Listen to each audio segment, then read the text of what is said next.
आप सरीखे कुंडलपुर के बड़े बाबा की, मुल्ला श्री आदिनाथ भगवान की, सिरपुर के श्री पार्श्वनाथ भगवान की, परम पूजाचार्य भगवान गुरुदेव शेखर विद्यासागर जी महामराज की, मुनि शेखर विमल सागर जी, अनंत सागर जी, धर्म सागर जी आदि समस्त 3 कम 9 करोड़ मुनिराजों की।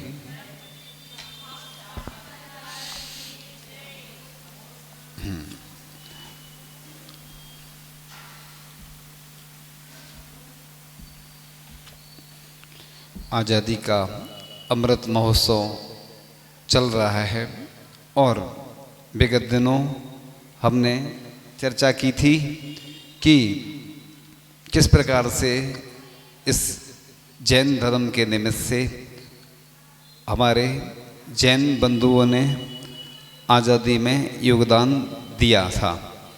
तो महिलाओं ने भी बहुत इसमें सहयोग दिया था, उसके बारे में चर्चा करके आज़ादी मिल जाने पर भी रह गई गुलामी की जड़ है पूरा तन हिंदुस्तानी लेकिन अंग्रेजी का धड़ है।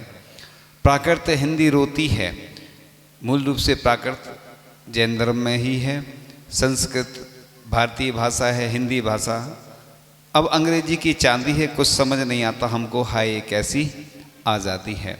ऐसे आचार्य भगवान के सपनों का भारत, इंडिया नहीं भारत, आचार्य भगवान ने यह सूत्र दिया था, जो बीत गया सो जाने दो, हर रात सवेरा लाती है, भूलो अतीत देखो भविष्य, उषा की लाली आती है, इतिहास गवाही देता है, भारत तो आशावादी है, आज़ादी का नहीं है मतलब बन जाना अवसरवादी है।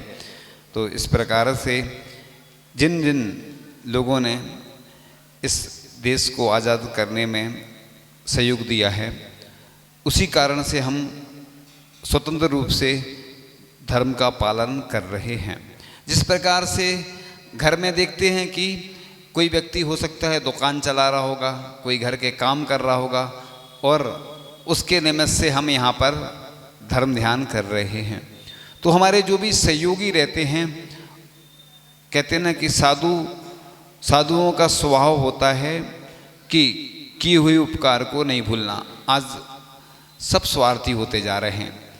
कोई बच्चों को पढ़ाता है, मेहनत करता है, वो सोचता है कि आगे चलकर ये हमारी लिए सहायक बनेंगे, मदद करेंगे, लेकिन जब धोखा दे जाते हैं, संतान जो धोखा दे जाती है तो कितना दुख होता है।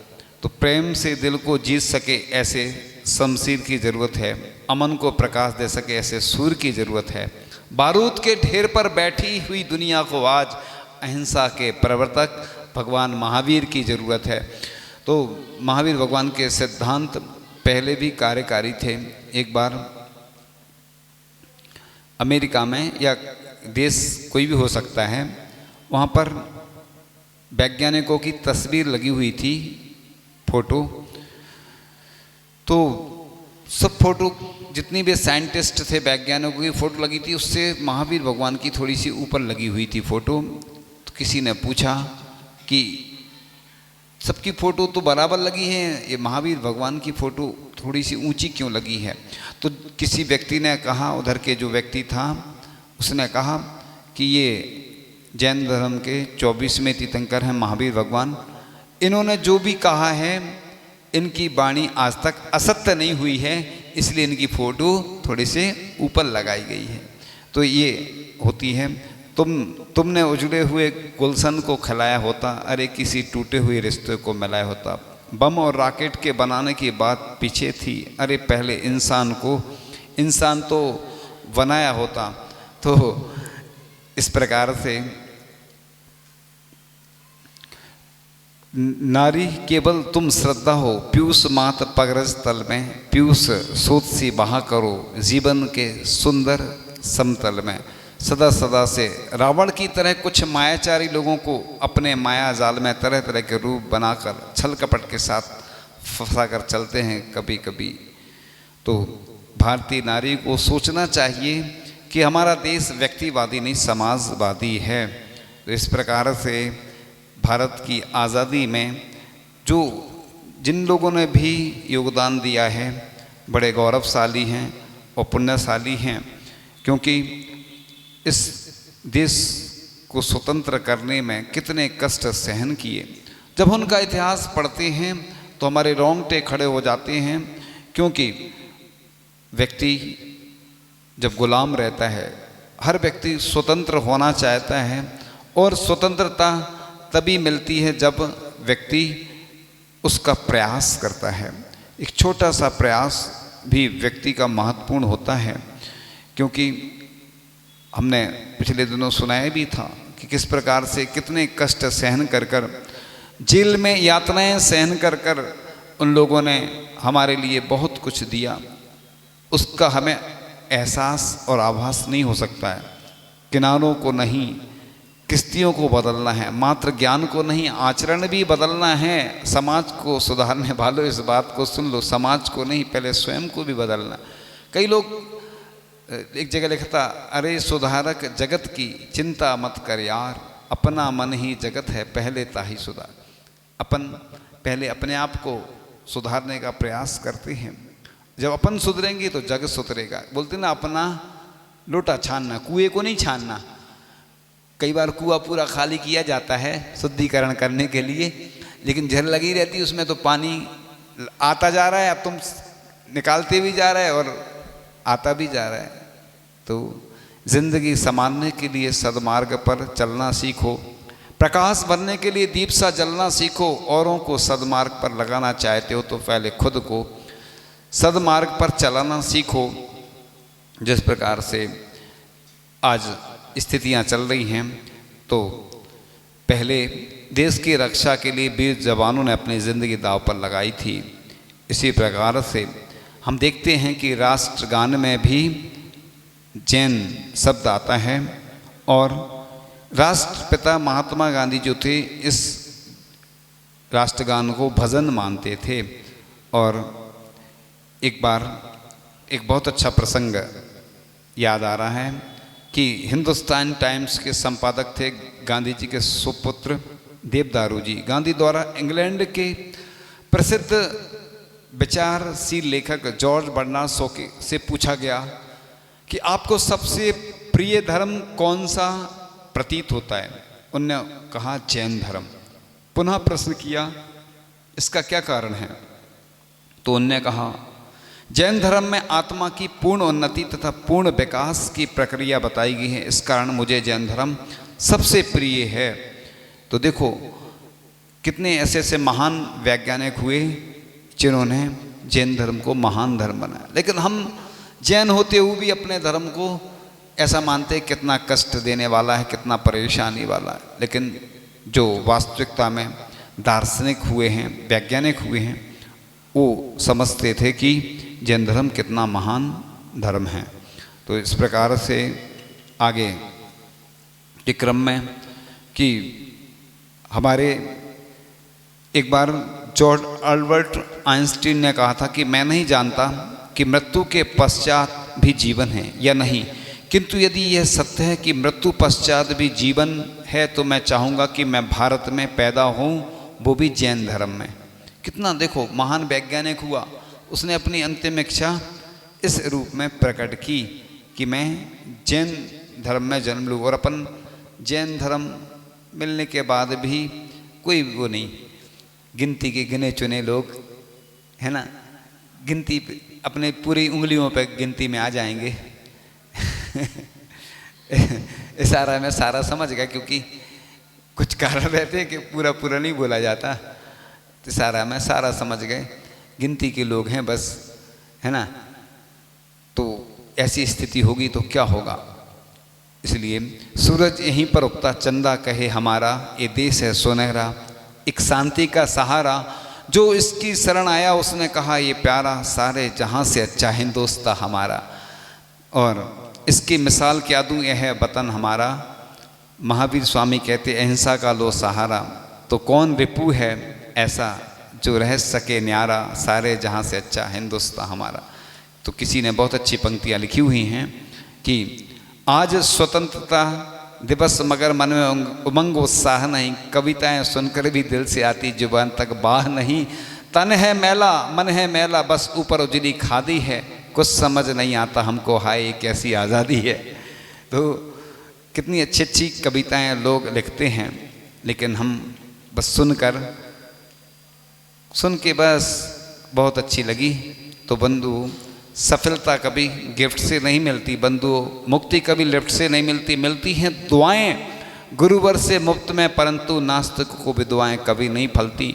रिमझिम बरसात में मोती पिरोता है कोई कोई, नरम जन्म को पाकर सफल बनाता है कोई कोई। यूँ तो रोज़ जन्मते हो मरते हजारों लोग, लेकिन देश के प्रति समर्पित होता है कोई कोई। तो किसी पर निछावर हो जाना उतनी बड़ी बात नहीं है जितनी कि कोई ऐसा देश, गुरु, प्रभु मिल जाए जिनके ऊपर सब कुछ निछावर किया जा सके। देखो हमारे देश के लिए जो निछावर हो गए ऐसे शहीद, जिनके लिए हम क्या कर सकते हैं, कुछ नहीं कर सकते, लेकिन हम अपनी भावना तो उन तक पहुंचा सकते। क्योंकि कई बार हौसला अफजाई करने से भी बहुत कुछ होता है। एक बार एक व्यक्ति की संलेखना चल रही थी, हम लोगों ने उत्साहवर्धन किया, तो वो लेटे थे, उनके अंदर हिम्मत नहीं थी, उठ के बैठ गए वो, और बाद में शांति धारा देखी और अच्छे से उनका समाधि मरण हुआ। तो ये ऐसा नहीं है, उत्साहवर्धन करना चाहिए। एक व्यक्ति 10 को बताएगा, 10 100 को बताएंगे, 100 1000 को बताएंगे, 1000 10,000 को बताएंगे, 10,000 1 लाख तक ऐसी गिनती पहुंचती ना। प्रशंसा करेंगे, तारीफ करेंगे, लोग बढ़ते हैं, और नहीं तो धीरे धीरे संख्या कम हो जाती तो अल्पसंख्यक हो जाते। तो इसलिए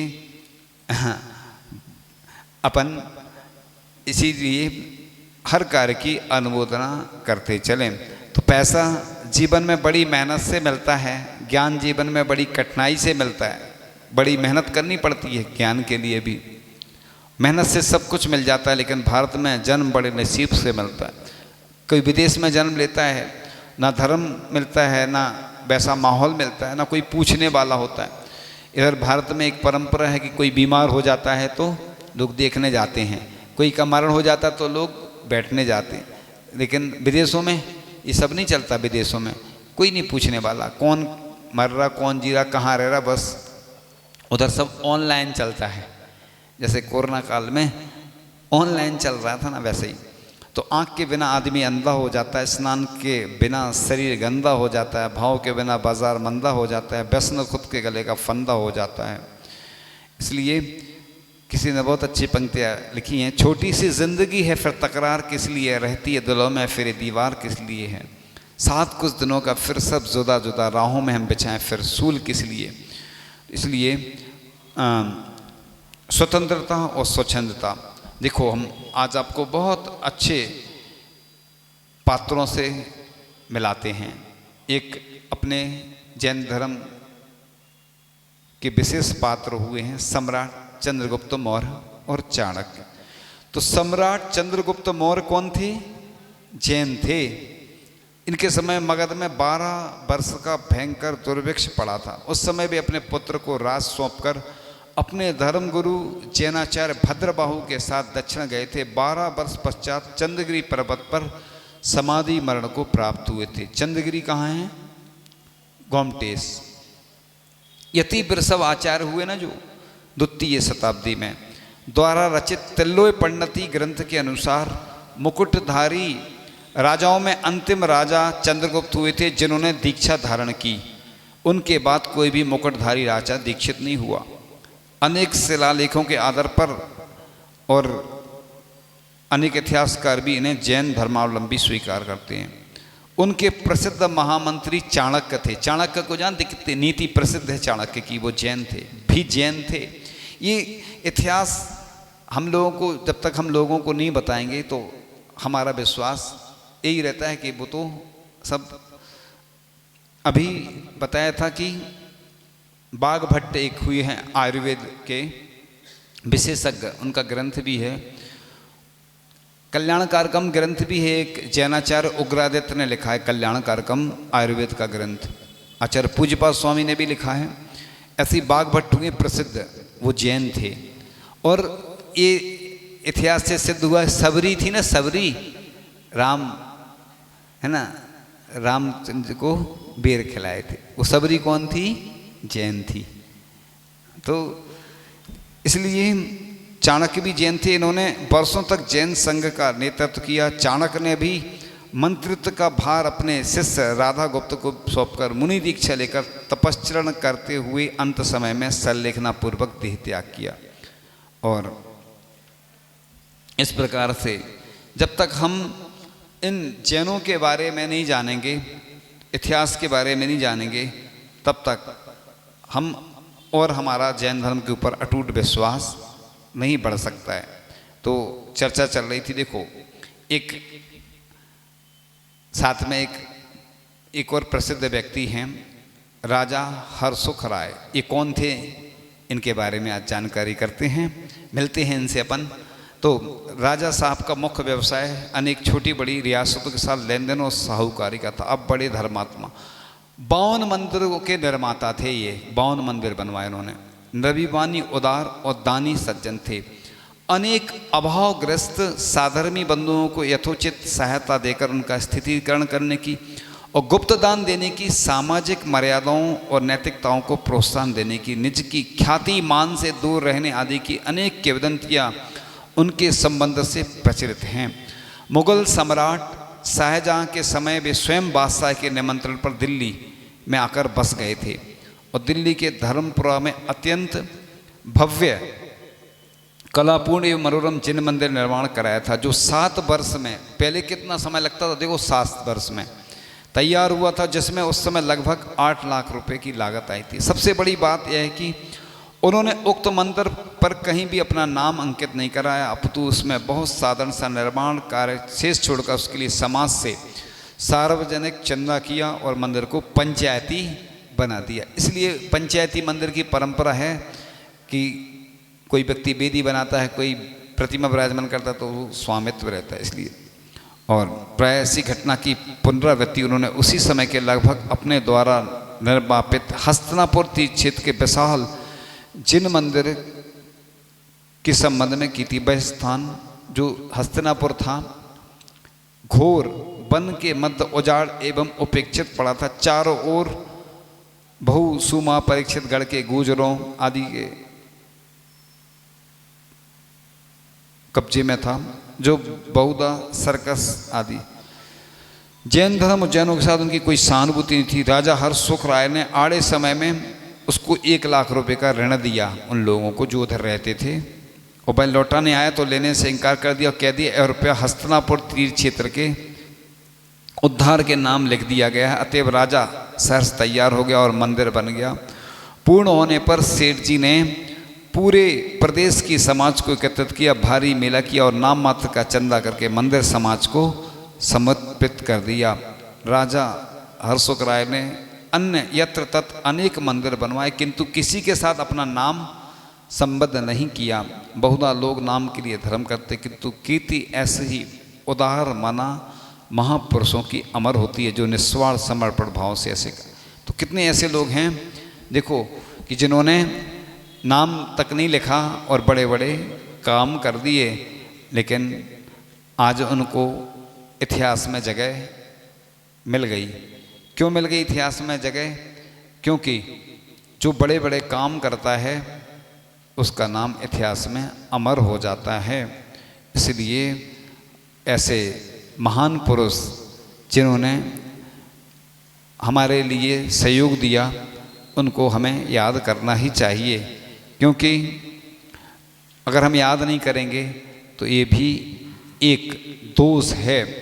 क्योंकि जो बड़े बड़े काम करते हैं वो नाम के लिए नहीं करते हैं, लेकिन उनका नाम अमर हो जाता है।